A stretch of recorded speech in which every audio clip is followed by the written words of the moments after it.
Like nobody nobody's perfect, right? But you don't have to make things worse than they already are, right? Mm, mm, Um, life is hard. Don't make it harder, right? mm. Yeah, especially when you have a choice. Or if you are going to make life harder for yourself, don't make it harder for everybody else as well Mhm, at the same mhm. time. Um, right. You know, I'll tell you what it is. It's ideology, right? Mm, You understand how dangerous ideology is. mhm. The philosophy of an idea becoming more important than anything else. It's yeah, it's like well, you know, once again, it's the root of communism, socialism, fascism, all the bad isms, right? Um, that there's a way, and this way is the right way, and this way is the only way, and it's where the end justifies the means, where I want to get there, and so I will do whatever I can to get there. Yeah, it's an Mm. ideological process. Yes. Yeah, Mhm. it doesn't matter how. It only matters that I get there. It's an ideological process. Mm. And when you are driven by an ideological process, nothing else matters. You don't Yes. see anything else. You don't know anything else. Um, you you are singularly focused on one idealism, one utopia, It's okay. essentially. And we all know that, like any rational thinking person knows that utopia doesn't exist, and it will never exist because my my heaven is your hell. Okay, you know, if I have to listen to your favorite music all of the time, right? Mhm. Mhm. Mhm. It's not going to be good for me. Yeah.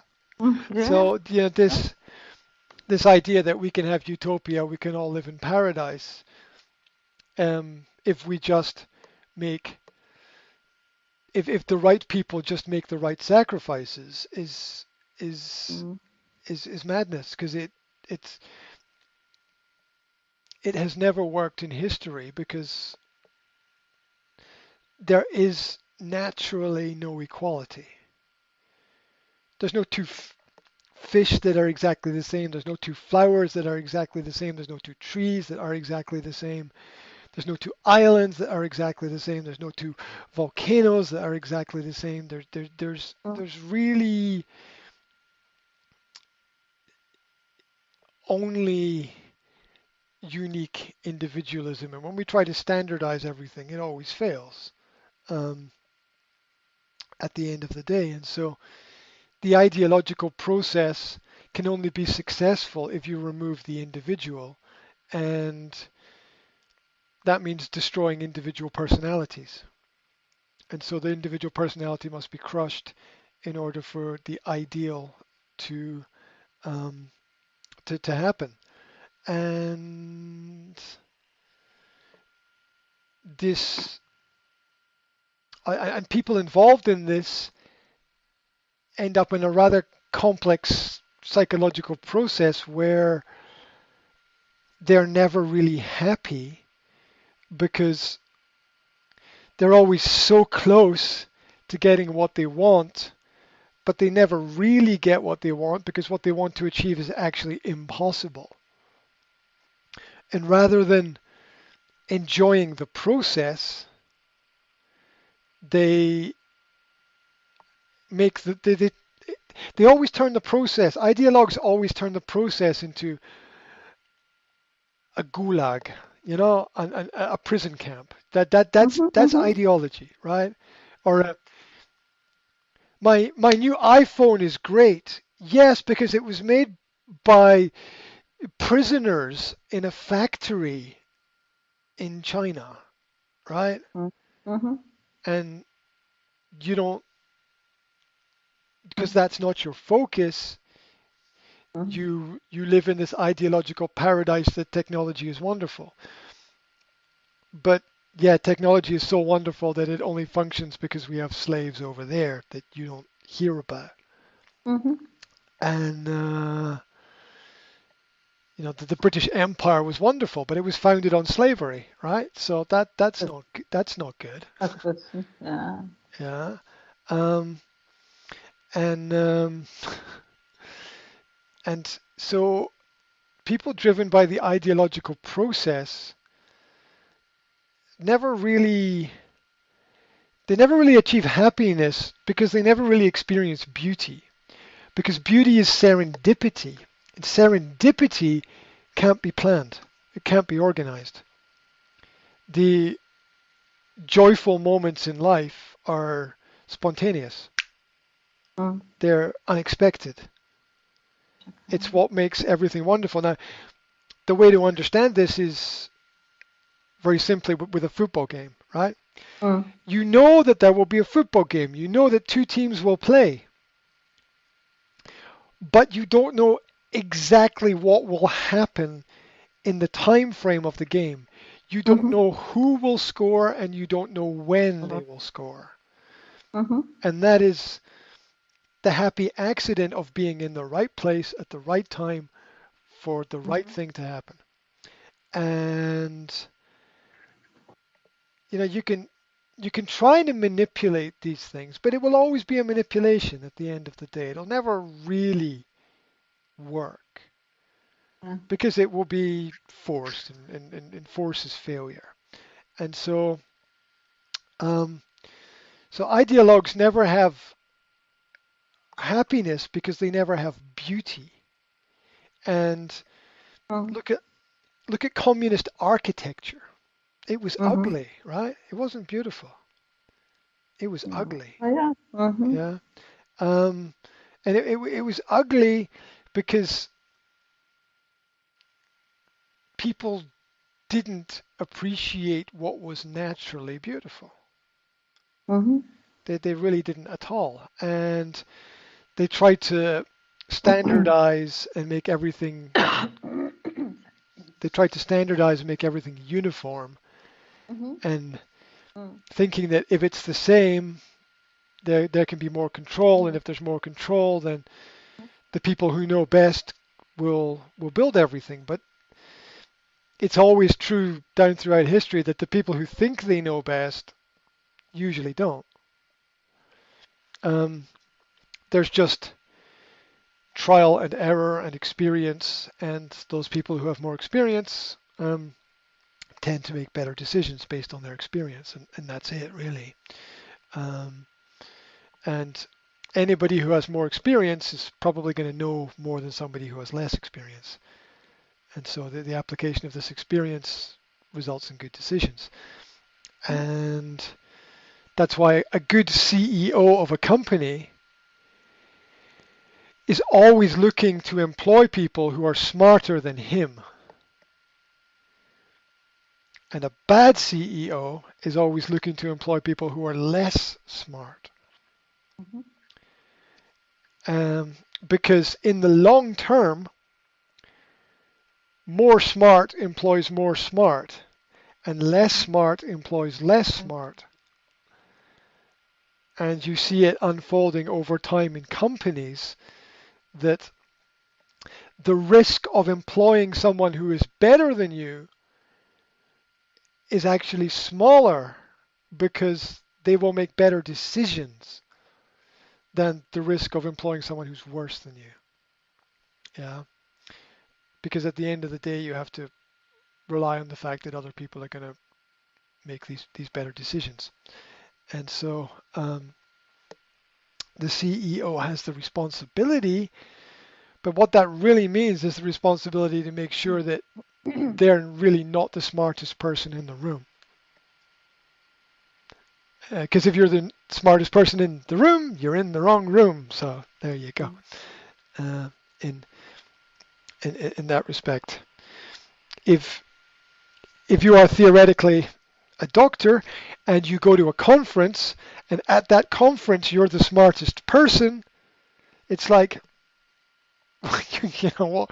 It's like what went wrong, right? This you know, Right.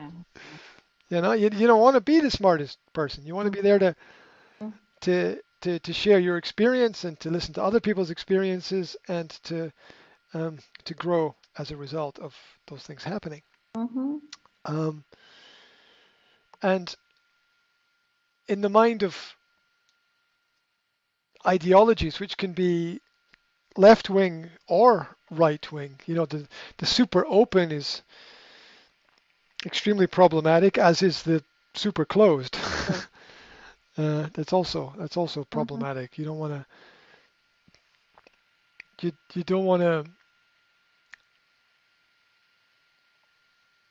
I don't know. I don't know if you want to have Mm. something or nothing or whatever. I mean, it's really individual at the end of the day, from my perspective. But um,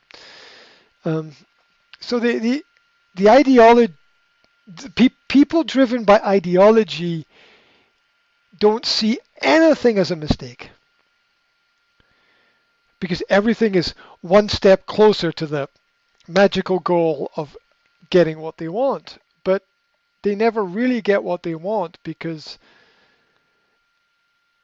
they spend all their time creating the problems that they're trying to fix rather than just leaving things alone and walking away um, yeah, and or having other people try to fix their problems, which are not created by them ever, right? I Mhm. mean, this again, those driven by an ideology will always point the finger at somebody else, whe- whether it's the Jews pointing at everyone or the Nazis pointing at the Jews. They're still pointing at other people and Mhm. blaming them Sure. for for everything bad that has happened. Um, and that never works well, right? Yes. Children are not nails to be hammered; they are souls to be Mhm. loved. So Mm. when the next generation grows up, you don't want them to be trapped in the ideologies of the adults who created the problems that they have to fix, because that's what that's the future that children face. Yeah, children face the problems that the present adults have created. The children Mhm. will Mhm. grow up with trying to fix broken infrastructure and broken education and uh, an energy crisis and all of these things that the adults have um, failed to solve. It's a complex problem to solve. Mhm.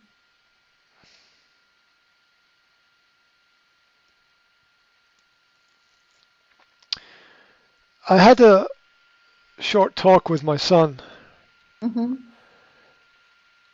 about all the problems at the weekend. Mhm. And when I mean short talk, it's like 2, 3 minutes because it's a difficult Mhm. topic to focus on Mhm. for longer than that, Mhm. right? Mhm. Mhm.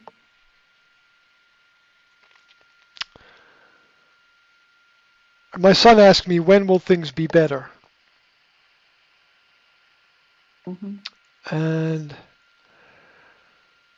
I said that life works in cycles. There is no problem today that is completely new. There's no problem today that somebody has not had before. It's true for me, it's true for you, it's true for everybody. Yeah. Mhm. That if I've got a problem and I need to fix it, there's somebody somewhere who knows the answer. I'm not sure where that maybe I'm not sure where that person is, but there's somebody somewhere who knows the answer. That's what we use the internet for. Hopefully, it's finding somebody who solved this problem before and getting them Mhm. to help us. So that's the neural brain network that is the internet. And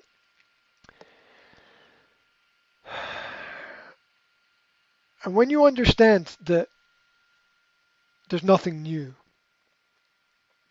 and that everything happens in circles and cycles, Mhm. if you want something different from what you have, you are faced with a situation where you must break something. Because Mm. the future is created by your action now. Mhm. Mhm. But your action now is dictated by what happened before. Now, if you only do what you do based on what you know that you know, the future will be the same as the That's the past. Mhm. Mhm.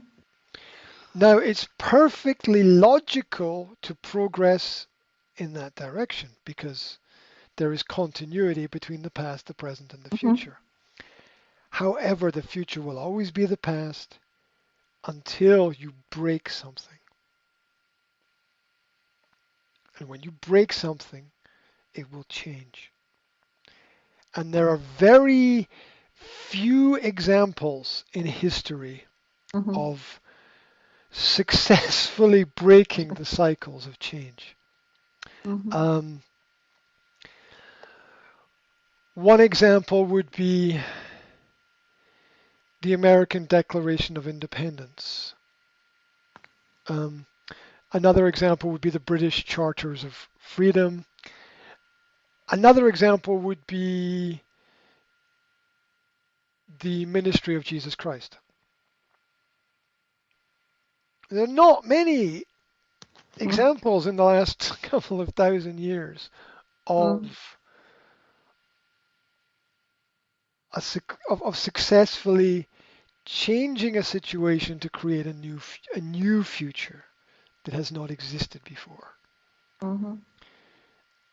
And it requires doing something radically different,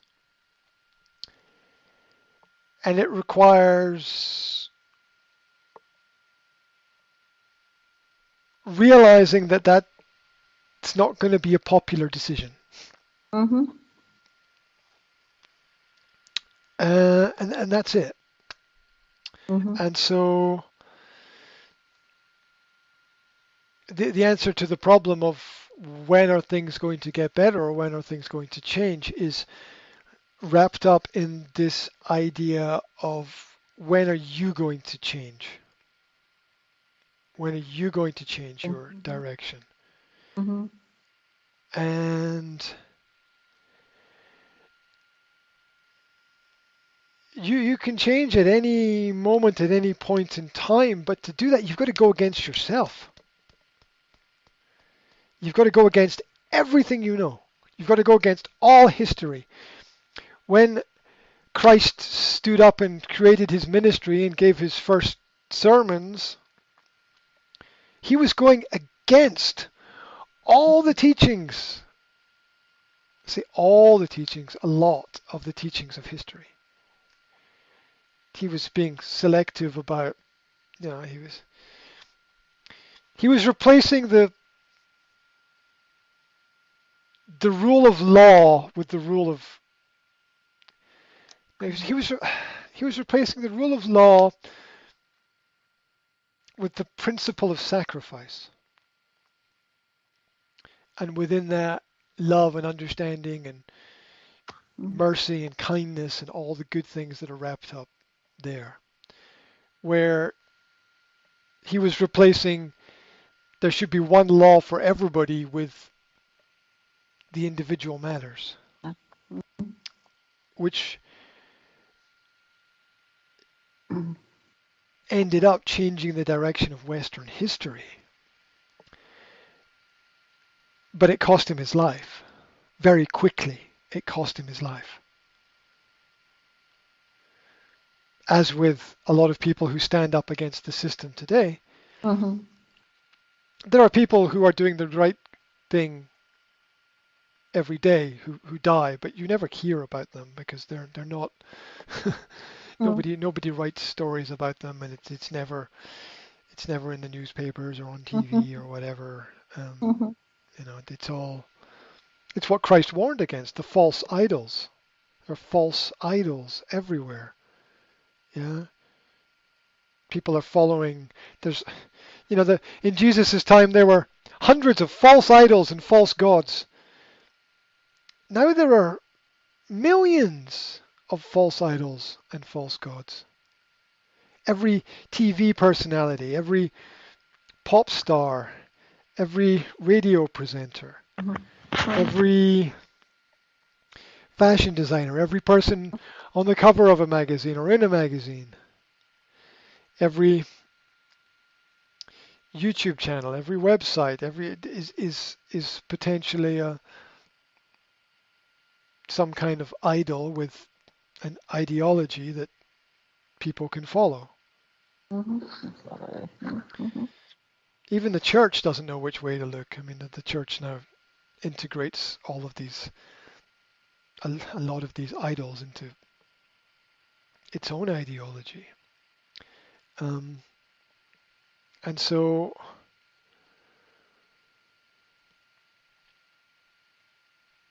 and so, where do we, where do we find the good example? Where do we find the way forward? Mhm. How do we find the way through? Who do we look to? Who do we go to? Who do we go to when everybody knows the same thing? When you get the same answer from your mom and your dad and your uncles and your aunts and your brothers and your sisters and your friends and your teachers and the people on TV and the people you listen to on the Mhm. radio, when you get the same answer from everybody, who do you turn to? Where do you go when you get the same answer from everybody? It's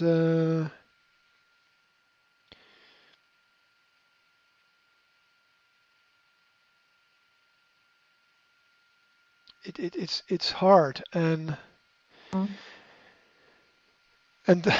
if you've got an ideology and the ideology involves young people and children, then your essential philosophy is that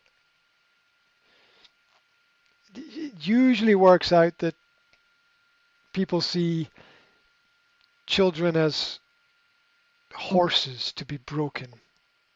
Mhm. They're wild and they need to be tamed so that they're not wild anymore. But the wildness of childhood is natural, and the fear that adults have is a projection of their own fear and inadequacy inside.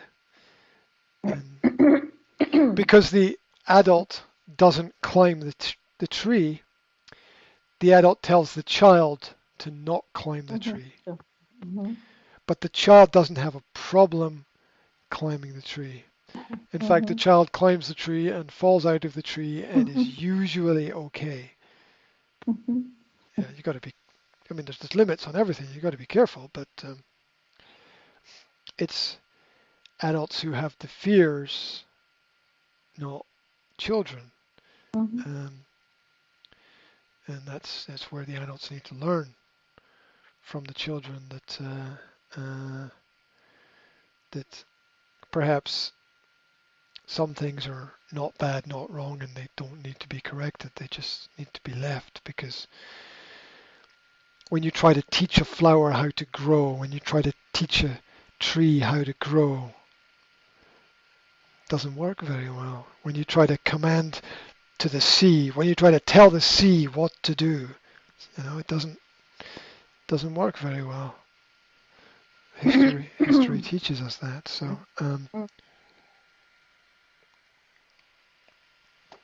So how do you? And I think this is the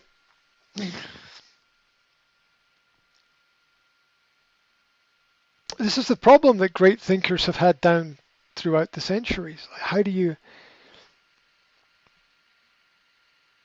deal with this? How do you live with this when human mental capacity is often extremely limited. We have a lot of mental barriers and Mhm. disconnect ourselves from reality, and